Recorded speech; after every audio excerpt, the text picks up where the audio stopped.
Sí, voy a grabar, ¿no? La clase. Entonces, la vez pasada terminamos por probar que el anillo de enteros de los campos dicotómicos es lo que este debería de ser, ¿no? Y entonces, ¿qué vimos? Vimos que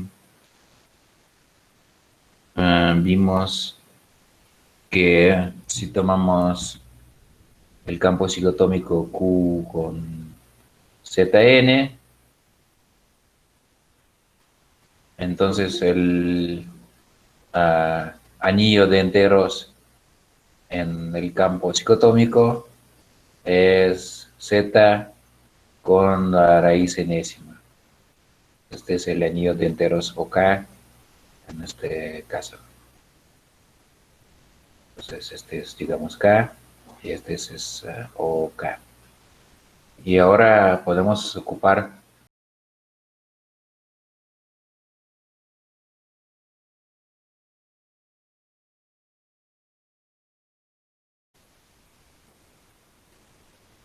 nos dice cómo se factorizan los primos racionales en los anillos de esta forma, es decir, generados uh, por un elemento algebraico como anillo, ¿no? Sobre los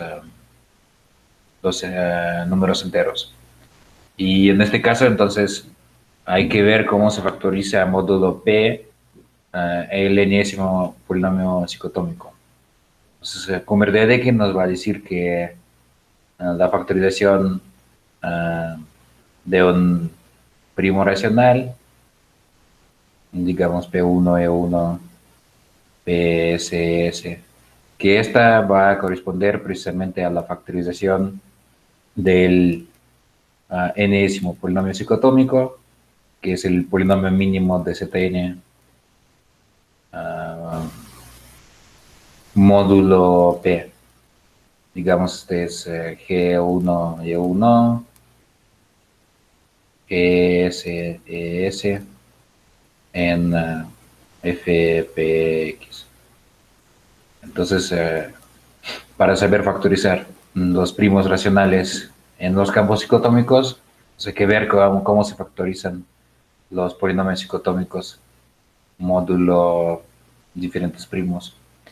Y esto ya lo vimos, pero para el caso cuando n era un número primo. Y aquí la observación es que, pues en el caso de n compuesto, las cosas no se complican tanto y es casi lo mismo. Entonces vamos a probar el siguiente lema. Entonces, si factorizamos n en los primos, digamos, este es el producto de algunos p elevado a bp. En este caso, sea p pues cualquier número primo racional. Primo racional. Y en este caso, digamos que f es el orden de este P, módulo n entre P a la BP. Pues es decir, vamos a quitar de este n el factor que corresponde a este primo P. Luego P va a ser invertible módulo este número y podemos calcular cuál es el orden multiplicativo de f módulo este cuate. O sea, es decir, esto quiere decir que f va a ser el mínimo número tal que p a la f es congruente a 1 módulo n entre p a la bp. Este es el orden multiplicativo. Y en este caso, este f precisamente va a ser el grado del campo residual. Pero en términos de polinomios, esto quiere decir que, entonces primero vamos a tener la factorización phi n en G1 GS, y todos estos van a tener el índice de ramificación va a ser el mismo. Este va a ser pi, la función de Euler de P a la BP. Entonces, donde eh, estos GI, como siempre, son distintos polinomios irreducibles, y el grado de cada uno, el grado de GI, es igual a F. Y pues si se acuerdan del caso que hicimos para n', pues esta es una generalización de lo que vimos para n'. Es una generalización al caso de n compuesto, ¿no? Y entonces la demostración va a ser parecida. Primero podemos suponer que P no divide a n. Entonces el primer caso, digamos que mm, P no divide a n, y esto quiere decir que la evaluación de esta BP es nula, ¿no? Y cuando P no divide a n, ah, si tomamos el polinomio x a la n menos 1, entonces este polinomio es separable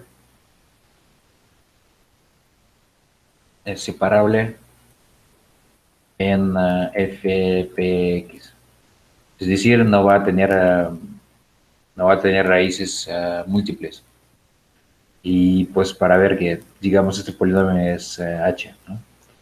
Para ver que no tiene raíces múltiples, pues es suficiente calcular que h y h' van a ser coprimos en el caso cuando n es invertible módulo p. Y de ahí se sigue que este es separable. Y como sabemos, el enésimo polinomio psicotómico va a salir como un factor de este. Entonces, ya que x a la n menos 1 es separable, pues también esto significa que phi n es también separable, ¿no? Y ahora tomamos este f que es el orden multiplicativo de p módulo n, y esto significa que entonces f es el más pequeño,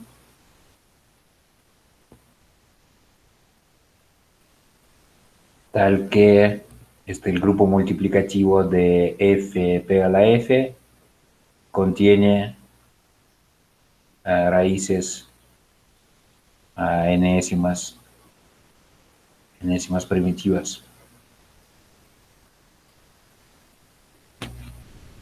Y esto significa que, de hecho, que el campo f p a la f va a ser el campo de descomposición, es el campo de descomposición del enésimo polinomio psicotómico. Pues porque va a ser el campo más pequeño donde viven las raíces enésimas primitivas, ¿no? Así que este es el campo de descomposición de phi n, considerado módulo P. Y entonces podemos tomar las factorizaciones, la factorización en polinomios irreducibles. Entonces phi n se factoriza en algunos polinomios irreducibles. Digamos, estos tenemos en fpx, y cuáles van a ser los grados de esos polinomios irreducibles, ¿no? Pues primero notamos que pues no habrá ramificaciones, que estos son diferentes polinomios irreducibles, porque el polinomio phi n es separable módulo p. Y la segunda observación es que cada uno de estos va a ser precisamente el polinomio mínimo de alguna raíz enésima, y entonces el grado de cada uno de estos tiene que ser igual al grado del campo de descomposición. Entonces el grado de GI va a ser precisamente el grado de esta extensión f, p a la f, f, p, y este es f. Y pues así más o menos se demuestra el caso cuando p no divide a n. Y también pueden revisar en mis apuntes lo que yo escribí para el caso cuando n es primo, lo que vimos hace tiempo. Y en ese caso yo en los apuntes puse algunas explicaciones de cómo estos factores irreducibles salen de las órbitas del automorfismo de Frobenius. Es útil visualizar, es muy instructivo pensar en estos factores irreducibles como las órbitas del automorfismo de Frobenius actuando sobre esta extensión. ¿Tienen preguntas? ¿Está claro? Sí, está claro. Ajá. Bueno, pues yo creo que la única pregunta que uno va a tener es ¿por qué no lo hicimos desde el principio para cualquier n? ¿Por qué hicimos para n primo, no? Porque al final la explicación es la misma para cualquier n, ¿no? Bueno, este era el caso cuando p no dividía n, ¿no? Y el caso cuando p divide n, entonces digamos caso 2. Entonces, ¿qué va a pasar si P divide a N? Esto quiere decir que podemos escribir nuestro N como el producto de, digamos, M por P a la E, donde pues este E es lo que yo escribía BP. Y esto entonces quiere decir que P no divide a M. Y aquí lo que yo voy a hacer, yo voy a reducir este caso al caso anterior. Entonces esto se reduce al caso anterior. Y la razón detrás de esta reducción es que tenemos que el enésimo polinomio psicotómico módulo P va a ser congruente al mésimo polinomio psicotómico elevado a phi de P a la E. Entonces, esta es una congruencia módulo P. Y pues aquí P no divide a M, entonces el caso que ya tratamos ya nos dice cómo se factoriza phi de M, ¿no? Yo creo que esta congruencia entre los polinomios psicotómicos módulo P, pues tal vez lo pueden ver como un ejercicio. Yo creo que es algo divertido. Bueno, entonces este era el lema, cómo se factorizan los polinomios psicotómicos. Y ahora aplicando el Kummer-Dedekind, vamos a tener el siguiente teorema. Entonces, teorema, entonces sea K el campo enésimo psicotómico y vamos a factorizar entonces N como pues, los números primos y entonces para un primo P, entonces vamos a tener la factorización P o K es igual a P1E PSE. Entonces, donde E es igual a phi de P a la BP, pues en particular estos van a ser igual a 1 si P no divide a N. Entonces, si P no divide a N, no hay ramificación, ¿no? Y luego, esta es la primera afirmación. Y la segunda afirmación es que los campos residuales tienen el mismo grado, ¿no? Y pues entonces cada uno de los campos residuales va a ser P a la F, entonces donde F es el orden de P módulo N entre P a la BP. Entonces nomás el resultado de aplicar el Kummer-Dedekind al lema que teníamos ahí. Entonces, y en particular, pues de aquí se ve que cuando P nos divide a N, no vamos a tener ramificaciones. Pero esto también lo sabíamos desde antes porque la vez pasada calculamos el discriminante. Y del discriminante también se ve que los primos ramificados son los que dividen a N. Bueno, entonces esto es cómo se factorizan los primos racionales en los campos psicotómicos. Y pues tal vez para ver algunos ejemplos de cómo funciona este teorema. Entonces, un ejemplo, vamos a tomar algún n compuesto. Entonces yo voy a tomar Z15. Y entonces esto significa que si queremos factorizar P en OK, entonces esta factorización depende del resto de P módulo 15, es decir, del resto de P módulo 3 y 5. Y podemos hacer una pequeña tabla, ¿no? Que es P módulo 5, que es P módulo 3, y pues ver diferentes casos, ¿no? Entonces, cuáles son los posibles retos y cuáles son las factorizaciones. Pues aquí al final lo que tendremos que ver es cuál es el orden de P módulo 15 en cada uno de estos casos, ¿no? Pero bueno, esto lo pueden ver en la compu o pues tal vez pensarlo también un poquito a mano para algunos casos, ¿no? Entonces los restos módulo 3, digamos, son 1 y 2.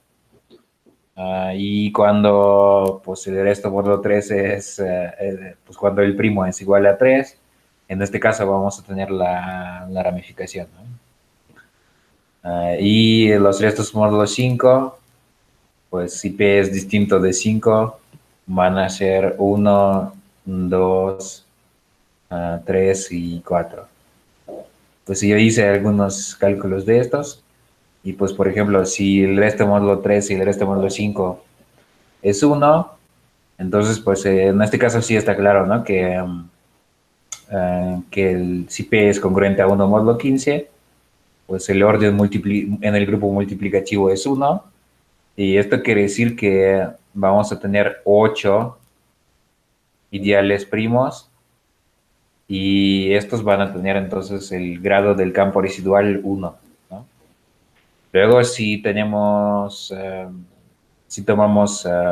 resto módulo 3, 1, el resto módulo 5, 2, en este caso yo afirmo, pues el orden de P módulo 3 va a ser 1 y módulo 5 va a ser, ¿qué cosa, no? Pues 2 yo creo que es un generador, ¿no? De Z5Z, entonces va a ser el orden 4. Sí, aquí entonces, a ver, bueno, entonces, Según yo era 4. ajá, entonces aquí yo creo que va a salir el producto de P1 y P2, porque, pues, ¿cuál es el grado de la extensión? Phi de 15, este es igual a 8.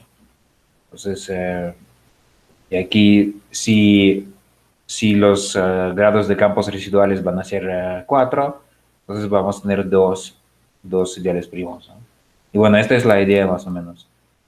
Pueden verlo por su cuenta como que pase en otros casos, pero la respuesta va a ser esta, ¿no?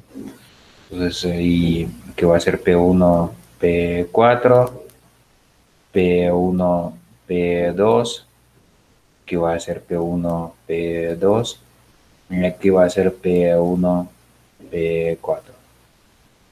Y bueno, estos son los casos cuando P es distinto de 3 y de 5, ¿no?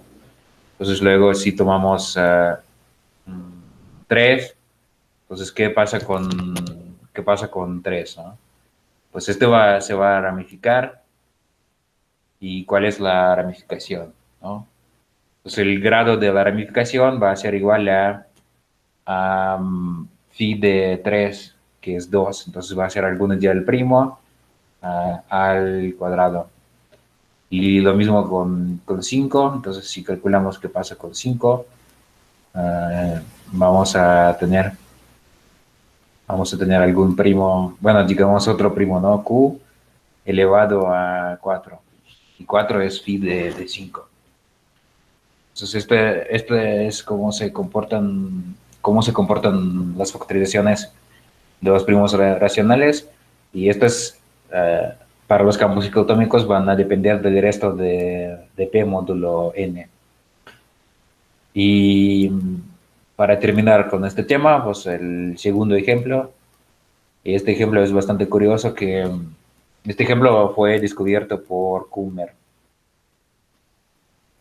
Entonces este es el Kummer del teorema de Kummer-Dedekind, y la historia es que eh, pues el teorema de Kummer-Dedekind en particular pues fue probado por Dedekind, quien usó algunas ideas de Kummer que pues había desarrollado Kummer para casos específicos, en particular para los anillos ciclotómicos.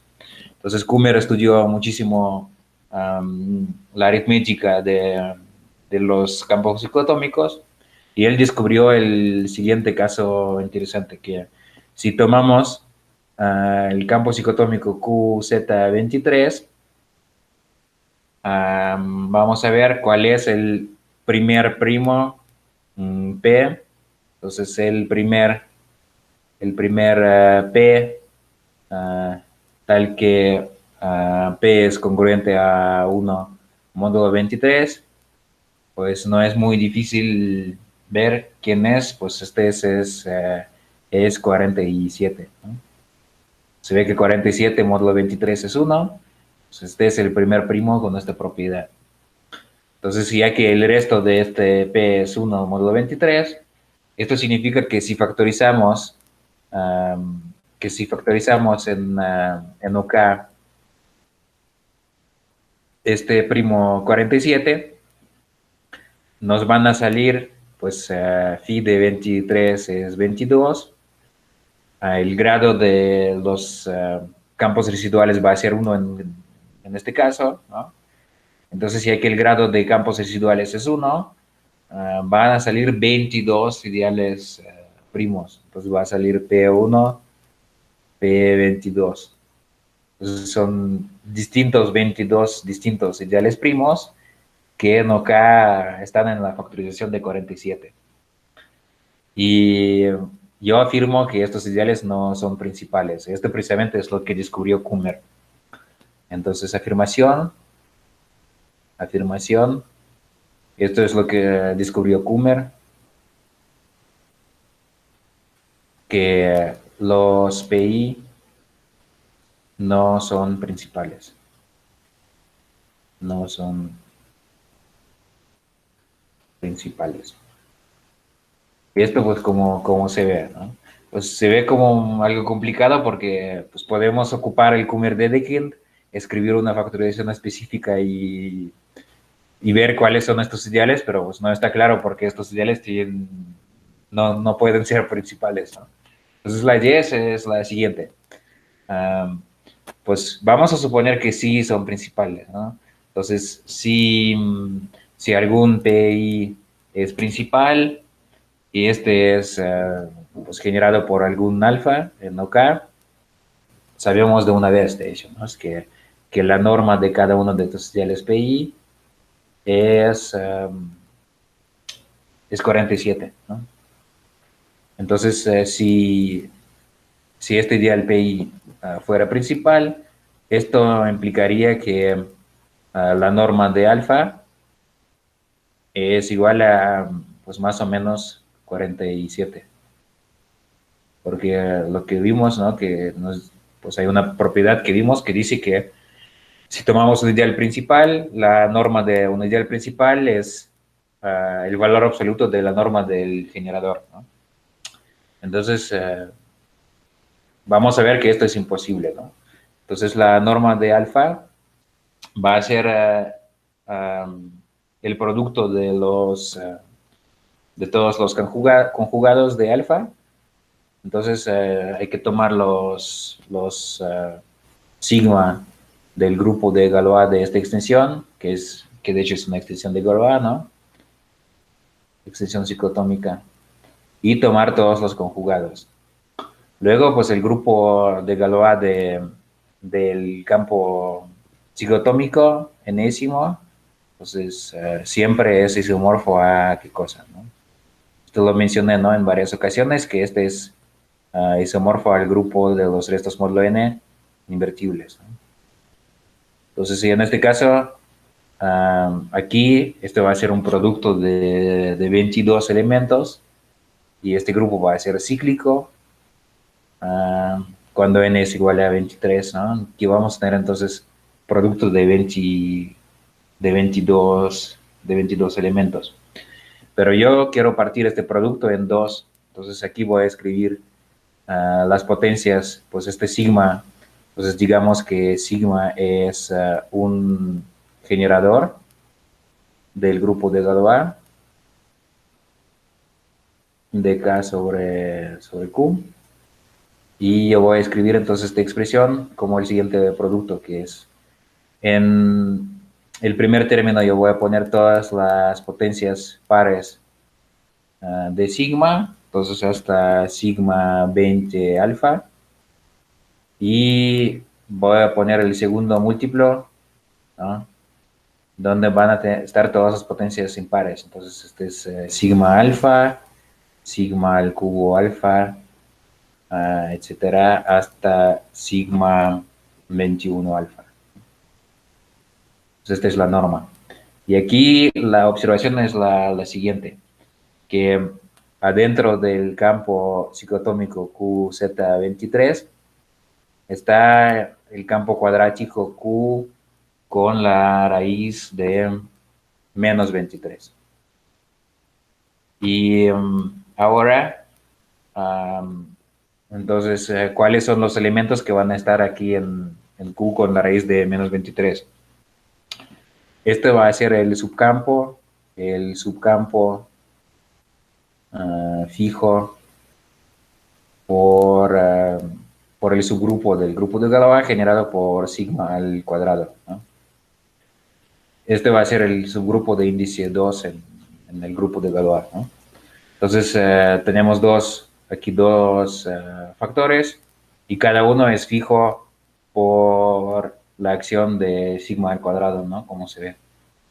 Entonces esto significa que la norma de alfa podemos escribirla como el producto de, digamos, beta y beta barra.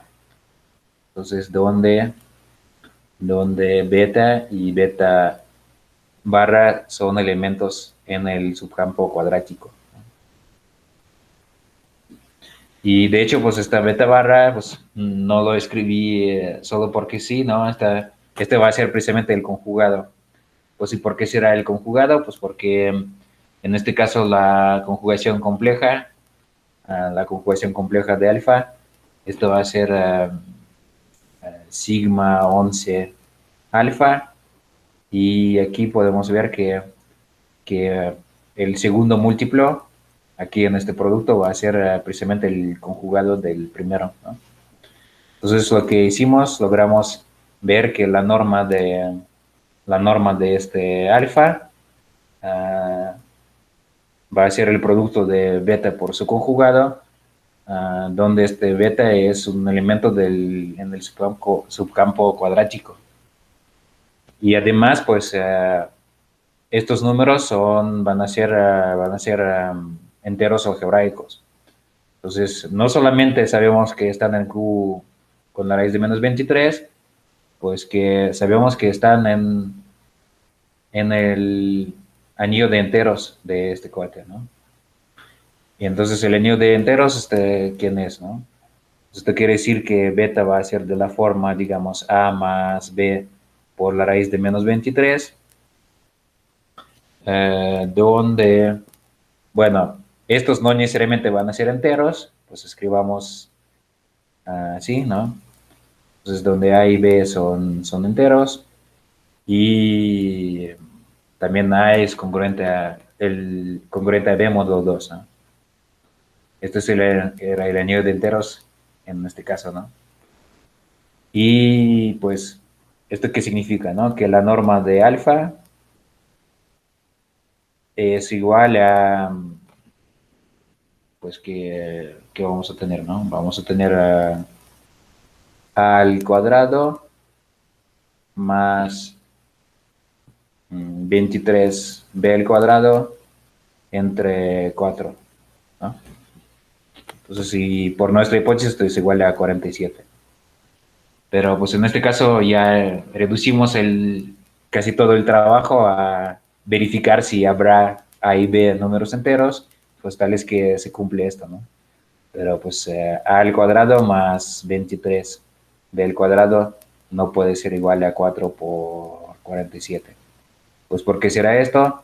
Pues aquí pues hay que ver diferentes casos, pero no hay que ver muchos casos. De hecho, podemos ver que aquí hay que nomás verificar qué pasa con b igual a 1 y 2 y ver si, pues entonces, si sustituimos 1 y 2 en lugar de b, si existe a o no, y vamos a ver que no existe. Entonces, entonces conclusión, entonces P y no son principales. Y este fue el descubrimiento de Kummer, porque pues él descubrió que hay ideales no principales en OK en este caso, y ya que OK no es un dominio de ideales principales, pues esto significa que Z23 no es un dominio de factorización única. Entonces esto es lo que descubrió Kummer. Entonces, de hecho, si consideramos estos anillos ciclotómicos Z con la raíz enésima de unidad, para n igual a 23 es el primer caso cuando no vamos a tener factorización. Entonces, este es el ejemplo que fue descubierto por Kummer. Y bueno, yo creo que es todo el material teórico que quería cubrir hoy. Y yo creo que podemos hacer como una pequeña pausa ahora de 5 minutos y luego yo les voy a platicar un poquito sobre el programa PARI y cómo hacer cálculos, ¿no? Yo creo que podemos ahora pasar una media hora, ¿no? Con PARI, ¿no? Hablando de PARI. Les voy a compartir en el chat un enlace y ahí, pues siguiendo este enlace, pues si ahora yo voy a mencionar algunos cálculos en el programa, pues si quieren nomás copiar y pegar los comandos, pues más o menos este es el enlace que pueden seguir, ¿no? Presentar, ajá. ¿Se ve bien la pantalla? Se ve bien. Ajá. Bueno, entonces los que han descargado el programa pueden abrirlo pues, en otra ventana. Pues espero que esto se pueda hacer, ¿no? Con su sistema operativo. Y entonces pueden seguir los ejemplos que voy a dar, pero yo no voy a distraerme y a cada rato abrir pues el programa, pues los ejemplos van a estar aquí en mis diapositivas, ¿no? Entonces, ya mencioné PARI. Este es un sistema de álgebra computacional, pero enfocado específicamente en cálculos de hecho eficaces en la teoría de números algebraicos más que todo, ¿no? Y pues la página oficial es parimat u bordo fr, y aquí pueden descargar el programa y también pueden ver un montón de información útil acerca de cómo funciona, ¿no? Bueno, y si quieren saber los algoritmos que están detrás de las funciones que yo voy a describir, pues este curso no está dedicado a la teoría de números, a la teoría algorítmica de números. Y por esto, si quieren saber más detalles, yo les recomiendo que chequen este libro de Anari Cohen, que de hecho empezó, empezó el proyecto PARI. Entonces, al principio fue Cohen quien desarrollaba PARI. Y entonces este libro explica muchísimas cosas, muchísimos algoritmos, muchísimos como trucos algorítmicos, muchísimas cosas relevantes para la teoría algebraica de números. Pero nosotros como estamos haciendo cosas mucho más sencillas a veces y no tenemos tiempo para explicar cuáles son los métodos eficaces de calcular cosas, ¿no? Entonces este es el libro que pueden ver para, pues para entender qué pasa adentro de la computadora cuando se hacen cálculos, ¿no? Y pues primero un poquito sobre cosas generales, ¿no? En PARI. Entonces, una cosa útil es si usan pues la tecla Tab, esta les va a completar las palabras. Entonces pueden escribir el nombre de algún comando, de alguna función, y pues si luego si ponen Tab, van a ver la lista de todos los comandos, todas las funciones conocidas al programa que empiezan por estas letras, ¿no? Entonces eso es algo útil, ¿no? Y luego, si quieren guardar su interacción con el programa, pueden escribir L, no sé si L log txt, es como yo puse para guardar la sesión en el archivo log txt. Y luego también los comandos útiles es, pues si ponen hasta el signo de interrogación, esto significa que quieren obtener ayuda sobre algún tema. Entonces, por ejemplo, aquí yo puse un ejemplo particular. Si quieren, si ven algún código, algún ejemplo donde aparece la función que se llama ideal prime deck, ¿no? Entonces, y no saben qué es o no se acuerdan cuáles son los argumentos, pues ponen con el signo de interrogación y el programa les va a dar pues, la documentación acerca de esta función particular, ¿no? Entonces, estas son las cosas como útiles si quieren obtener ayuda durante esta sesión interactiva, ¿no? Y luego también otra cosa útil que yo voy a usar a cada rato, si hacen cálculos, entonces con este signo del porcentaje, este signo se refiere al resultado anterior de los cálculos, ¿no? Como que en este ejemplo yo pongo, pues aquí este símbolo, este se refiere al número 4 que se obtuvo como el resultado anterior, ¿no? De los cálculos. Y pues todos estos resultados que les da el programa están numerados y ustedes pueden acceder a estos valores pues poniendo estos números, ¿no? Pues porcentaje 1, este es el primer resultado, porcentaje 2 es el segundo, y luego pues perdón, si queremos sumar estos números, pues hay que hacer esto, ¿no? Bueno, estas son cosas básicas. Y luego pues también un comentario que a veces ustedes pueden equivocarse y escribir algo que contiene algún error, y en este caso más o menos lo que va a salir es esto. Y pues Pari les dice que hay que escribir break para salir pues de esta situación, y pues es más o menos lo que tienen que hacer, ¿no? Es algo que uno usa para detectar errores en algún código más complicado, para escribir funciones más complicadas, pero nosotros vamos a hacer cálculos sencillitos y normalmente pues si algo salió mal, nada más hay que cerrar esto y seguir con los cálculos, ¿no? Bueno, por supuesto, todo lo que ahora estoy diciendo, pues ustedes pueden pues ir probando si tienen el programa abierto, escribir cosas y pues tratar de ver cuál es el resultado de ejecución, ¿no?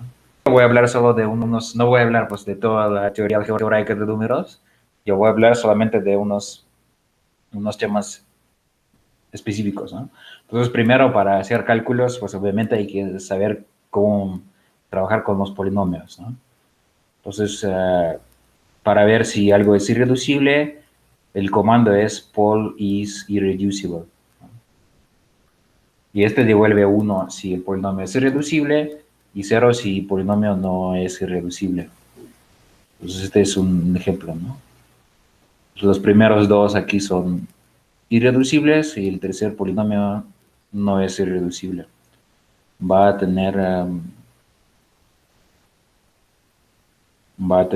pues sí, va a tener una raíz, sí, de hecho.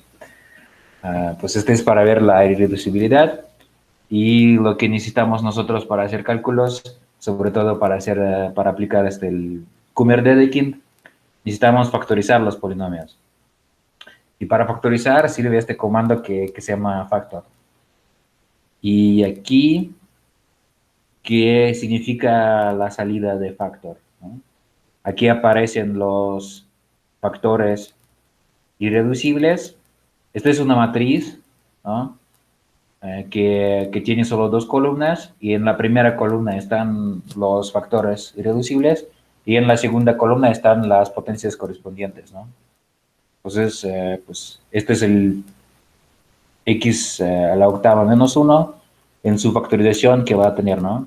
El octavo polinomio psicotómico, el cuarto polinomio psicotómico, el segundo y el primer polinomio psicotómico, ¿no? Y el otro ejemplo es un polinomio cúbico que tiene dos factores, pero el primer factor x menos 1, tenemos x menos 1, el segundo factor es x más 1, pero al cuadrado, ¿no? Y por esto nos salió aquí 2, ¿no? Esto es como interpretar qué significa la salida de la factorización, ¿no? Y luego, para aplicar el Kummer-Dedekind, nos va a interesar factorizar los polinomios módulo P, pero pues en Paris, si quieren reducir un polinomio módulo P, pueden nomás multiplicar este polinomio por el resto de 1 módulo P, ¿no? Y aquí lo que yo tengo en este ejemplo, yo tomé el octavo polinomio psicotómico y lo factoricé módulo 2, módulo 3 y módulo 5. Y de hecho, lo que vimos hoy, un caso, si aplican la teoría de hoy al octavo polinomio psicotómico, van a ver que el octavo polinomio psicotómico va a ser reducible módulo cualquier primo P, ¿no? Entonces pueden tomar otros primos excepto 2, 3, 5, ¿no? Seguir con 7, 11, 13, etcétera. Y van a ver que el polinomio octavo psicotómico siempre va a tener de hecho, dos factores cuadráticos módulo P, ¿no? Entonces, este es un ejemplo de cómo se factorizan las cosas módulo P. La última cosa que voy a comentar acerca de los polinomios en general son los discriminantes. Entonces, la función para calcular el discriminante es poldisc. Y aquí, en este ejemplo, yo calculo el discriminante del séptimo polinomio psicotómico. Y pues nos sale algún número. Y para los discriminantes, como ya hemos visto en algunos ejemplos, ¿no? En el curso, para los discriminantes, pues el mismo discriminante no tiene mucho sentido. Lo que nos interesa es cuáles son los divisores primos de este discriminante, ¿no?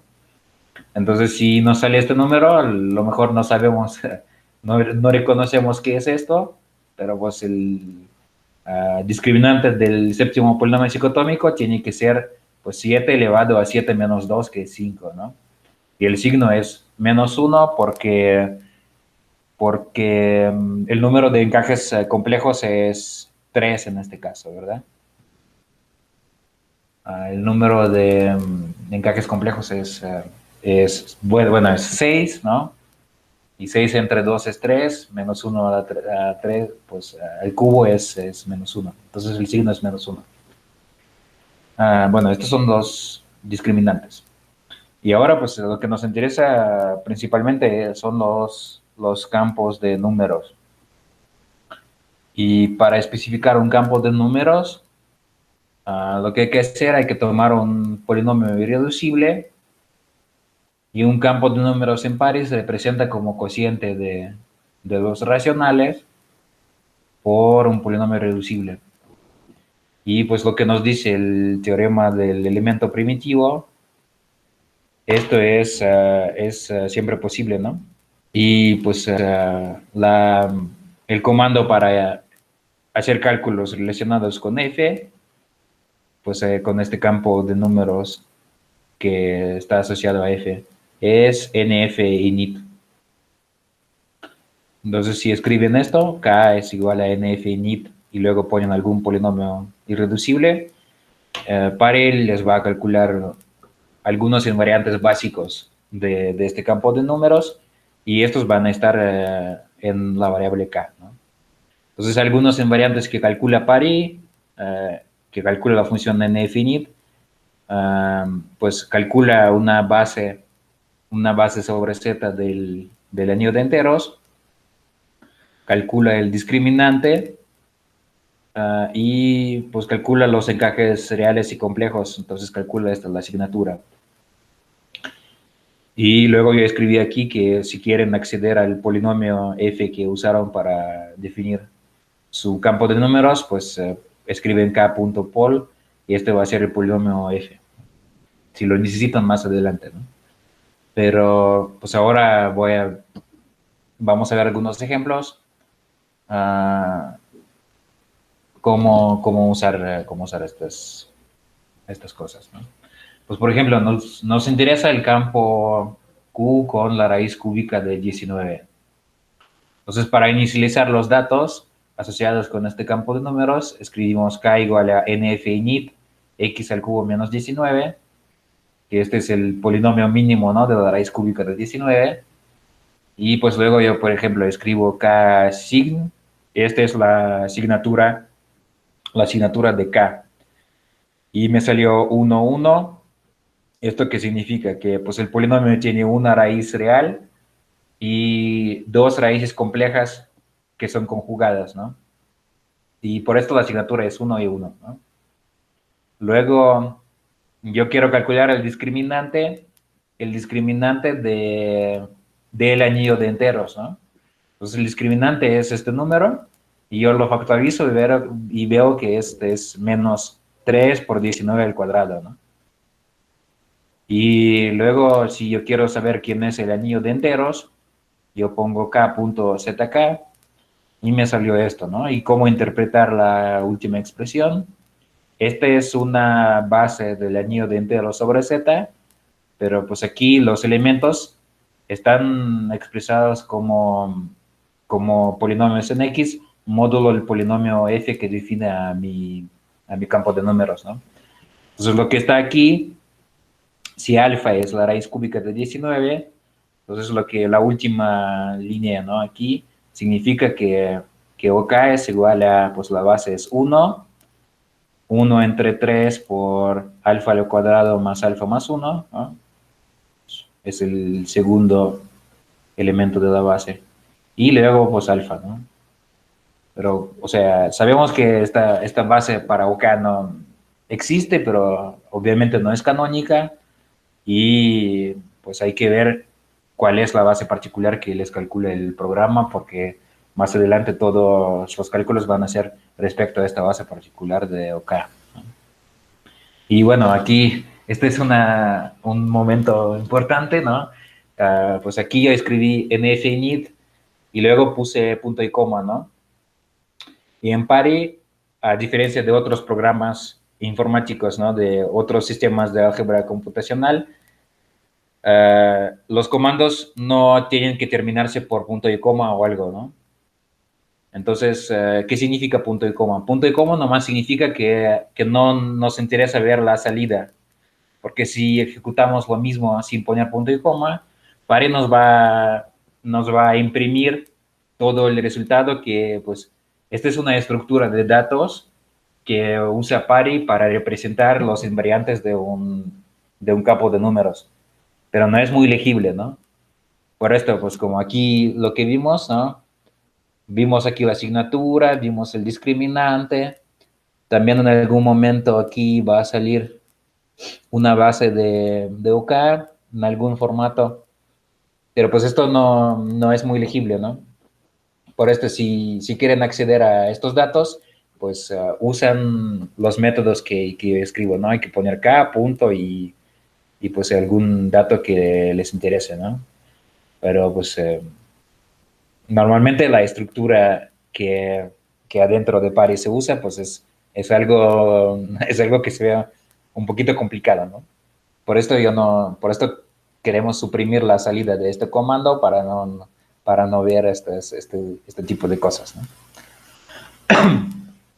Bueno, luego un comando curioso es nf-isom. Este va a verificar si dos campos de números son isomorfos, ¿no?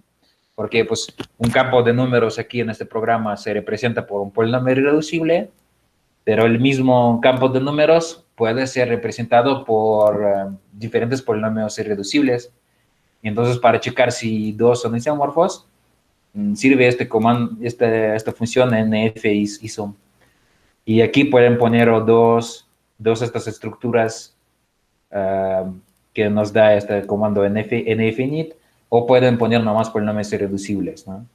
Por ejemplo, aquí yo puse x a la cuarta más 2x al cuadrado más 4x más 2, y yo pregunto si este campo definido por este polinomio irreducible es isomorfo al octavo campo cicotómico, ¿no? Y tal vez no es algo tan obvio, pero Pari me dice que sí, y un posible isomorfismo es este. Pues me salió x al cuadrado menos x, entre otras cosas. Esto significa que un isomorfismo es, hay que mandar, entonces si tomo el cociente de q por este polinomio, por el primer polinomio, entonces hay que mandar el generador a z8 al cuadrado menos z8. Y lo que pues está ahí va a ser un isomorfismo de campos, ¿no? Y esto pues como no es algo totalmente obvio y hay que hacer cálculos para llegar a esta conclusión, ¿no?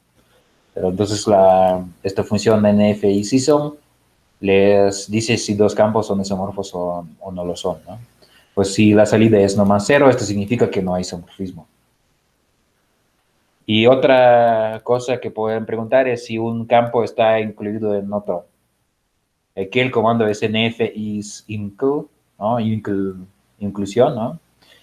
Y aquí, pues de nuevo, o sale cero si no hay inclusión, o pues si hay inclusión, pues la inclusión se entiende en términos de que hay un subcampo isomorfo al primer campo, ¿no? Entonces, y aquí van a salir diferentes posibles estos isomorfismos, ¿no? Y aquí, pues yo puse un ejemplo, un pequeño ejemplo. Tomamos el séptimo campo cicotómico y primero yo pregunto si el campo definido por x al cuadrado menos 7, pues es decir, q con la raíz de 7, está dentro del séptimo campo cicotómico, ¿no? Y me salió 0 porque, pues de hecho no está. Pero si yo pongo la raíz de menos 7, es decir, yo cambio mi polinomio por x al cuadrado más 7, sí me sale que habrá algún isomorfismo, ¿no?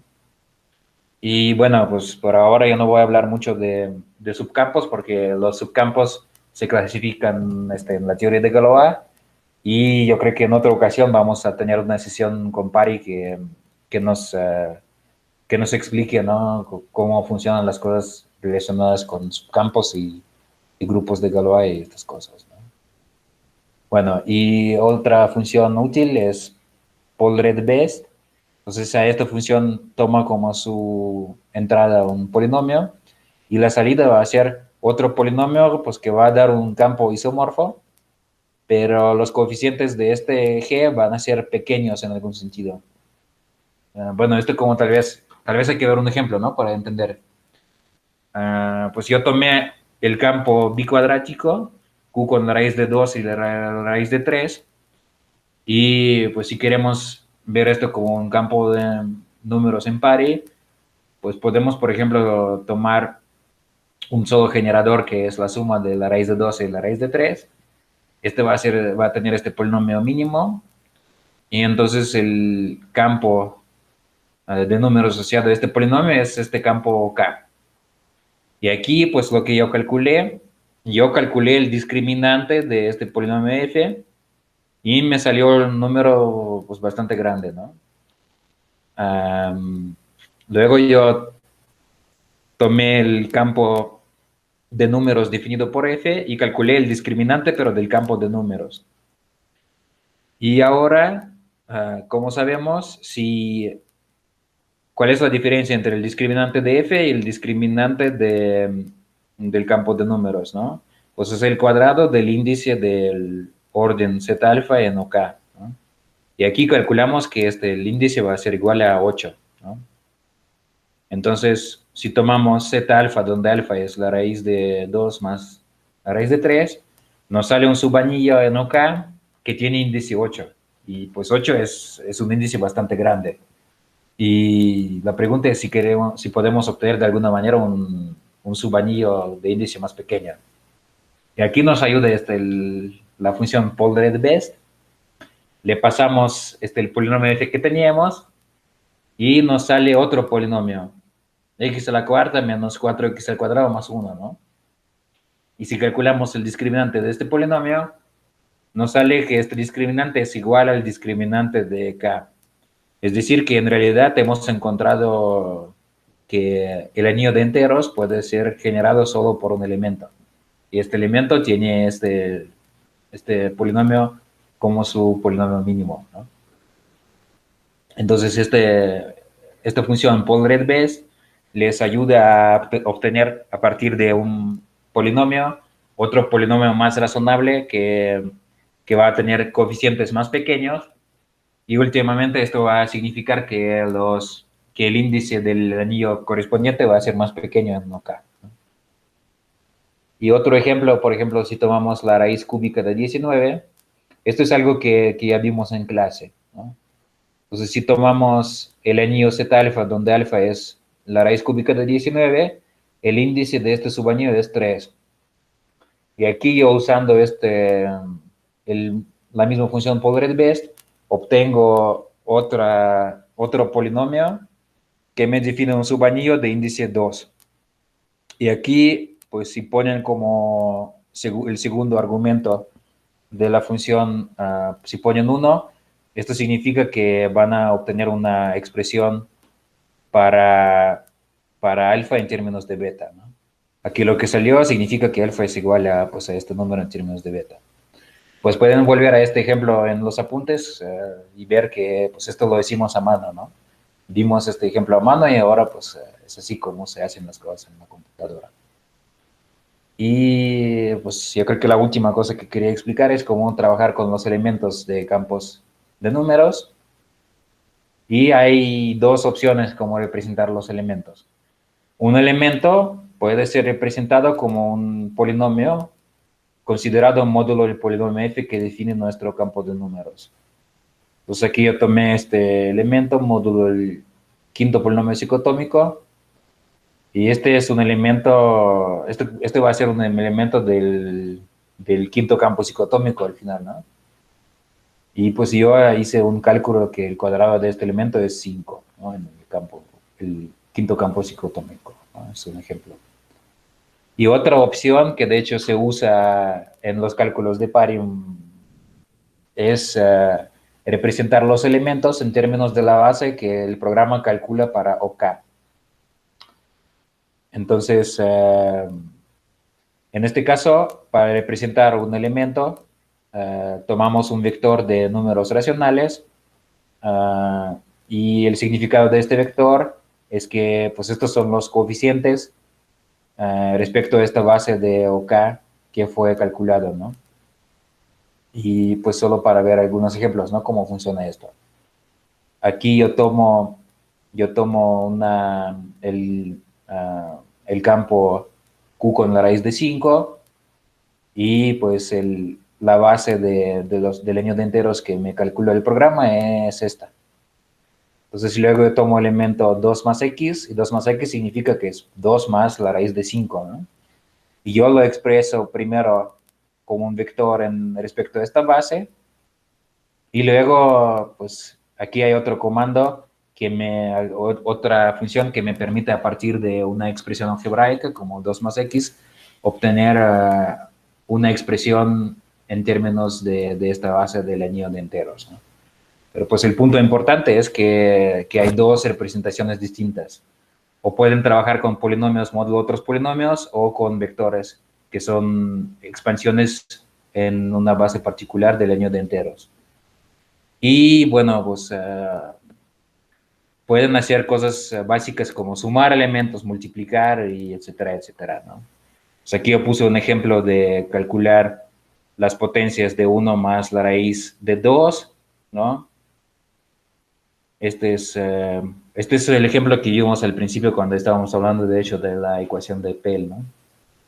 Y aquí este es el mismo ejemplo, pero escrito en otros términos. Yo tomo las potencias de polinomios, módulo el polinomio irreducible, ese que es el cuadrado menos 2, ¿no? Entonces, pues, hay dos representaciones que al final son equivalentes, pero pues hay que saber cuál es la diferencia, ¿no? Y pues luego, si quieren calcular las normas de trazas, hay funciones para esto, ¿no? Para las normas y las trazas. Y los polinomios característicos, polinomios mínimos. Y pues aquí yo puse un ejemplo particular. Yo tomé el séptimo polinomio psicotómico. Entonces yo tomé el séptimo campo psicotómico, calculé la traza de Z7, calculé la traza de 1 menos Z7. Me salieron los valores perdón, la norma, ¿no? De 1 menos Z7. Calculé el polinomio característico. Y tomé también el elemento, esto va a ser Z7 más el inverso de Z7, y yo calculé su polinomio característico, el polinomio mínimo, que de hecho tiene grado menor, ¿no? Perdón. Entonces, son las normas y trazas, ¿no? Y tal vez lo último que yo voy a mencionar hoy, pues como unos 3 minutos extra, ¿no? Es una pregunta muy común es, ¿qué hacer si tenemos una extensión generada por más de un elemento, ¿no? Entonces, por ejemplo, este es un ejemplo particular. Yo tomé el campo Q con, aquí yo puse al revés, ¿no? Q con la raíz cúbica de 2 y la tercera raíz de la unidad. Entonces, ¿cómo, por ejemplo, calcular qué polinomio va a definir a este campo, ¿no? Hay función nfinit, y esto nos va a inicializar. Este es va a ser el campo Q con la raíz cúbica de 2, ¿no? Y luego Rnfinit es extensión sobre K. Entonces, lo que está aquí quiere decir que añadimos acá la tercera raíz de la unidad, ¿no? Tomamos el tercer polinomio psicotómico. Y lo que yo puse aquí calcula el polinomio que va a definir este L sobre Q, ¿no?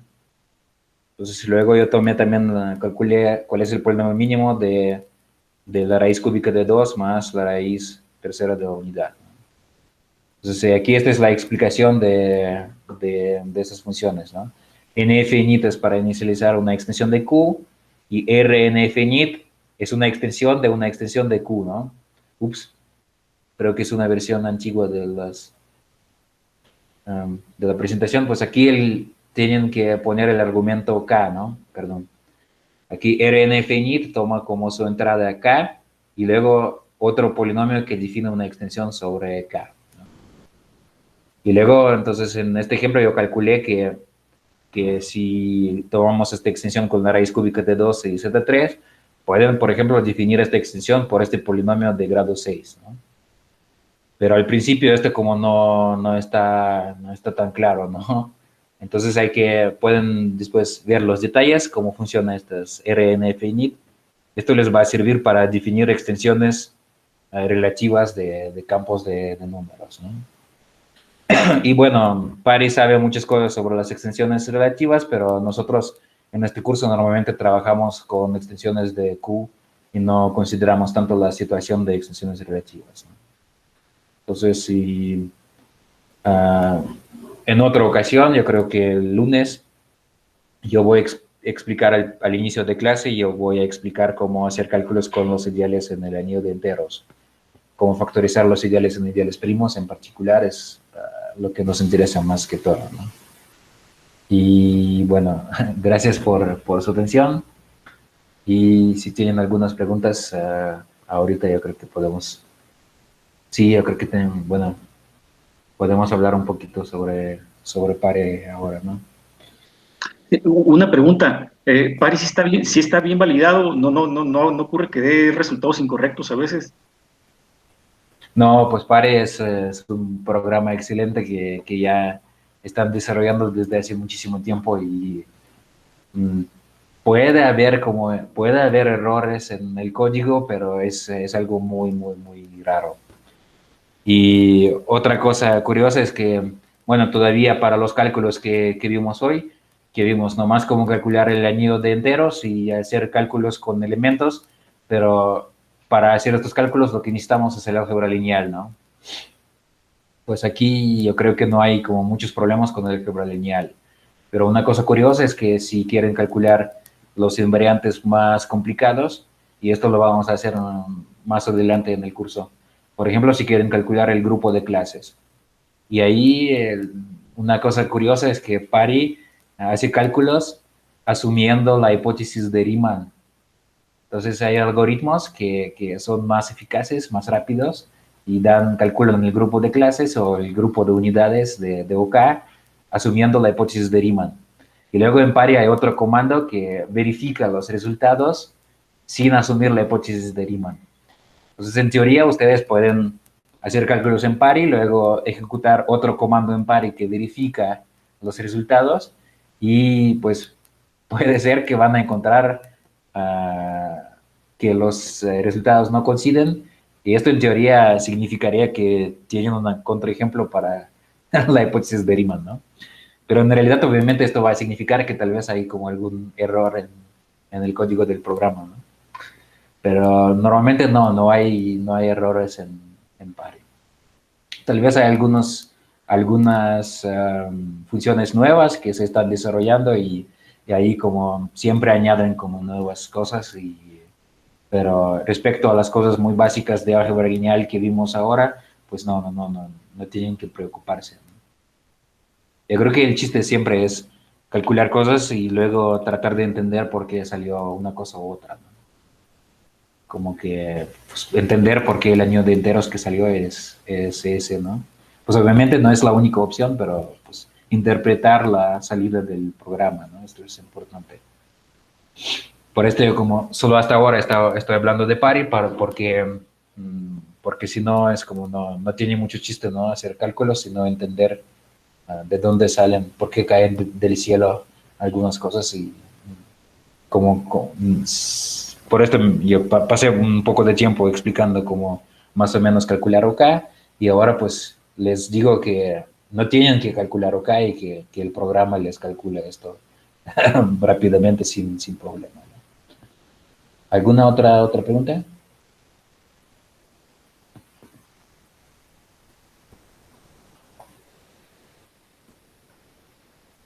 Bueno, pues si no, este fue como um, una presentación muy breve, ¿no? Sobre um, las cosas más básicas. Y entonces, si tienen tiempo libre, pueden, pueden leer la documentación que está en la página de Pari para ver más detalles. También yo voy a subir esta presentación a la página y pues pueden intentar algunos ejemplos, hacer algunos cálculos y creo que también voy a subir algunos ejercicios nuevos esta tarde y pueden, no sé, como revisar las tareas anteriores y ver cosas que nos han salido en los ejemplos y tratar de hacer estos cálculos, pues ya no hacerlos a mano, sino usar el programa y van a ver que pues es mucho más sencillo usar la computadora para calcular años de enteros. Y sí, les prometo que el lunes vamos a empezar por factorización de ideales en ideales primos y vamos a ver cómo se hace esto en Pari. Entonces, más o menos es todo lo que quería explicar hoy. Entonces, mis planes para el lunes es un poquito de Pari y luego vamos a empezar con la teoría de Galois para los campos de números. Bueno, pues si no hay otros comentarios o preguntas, pues muchísimas gracias por conectarse y nos veremos el lunes a las 12:30 y pues pueden, pueden intentar algunas cosas en Pari y vamos a empezar por los cálculos en este programa el lunes también. Bueno, muchísimas gracias y nos vemos el lunes. Hasta luego, profesor, gracias. Hasta luego.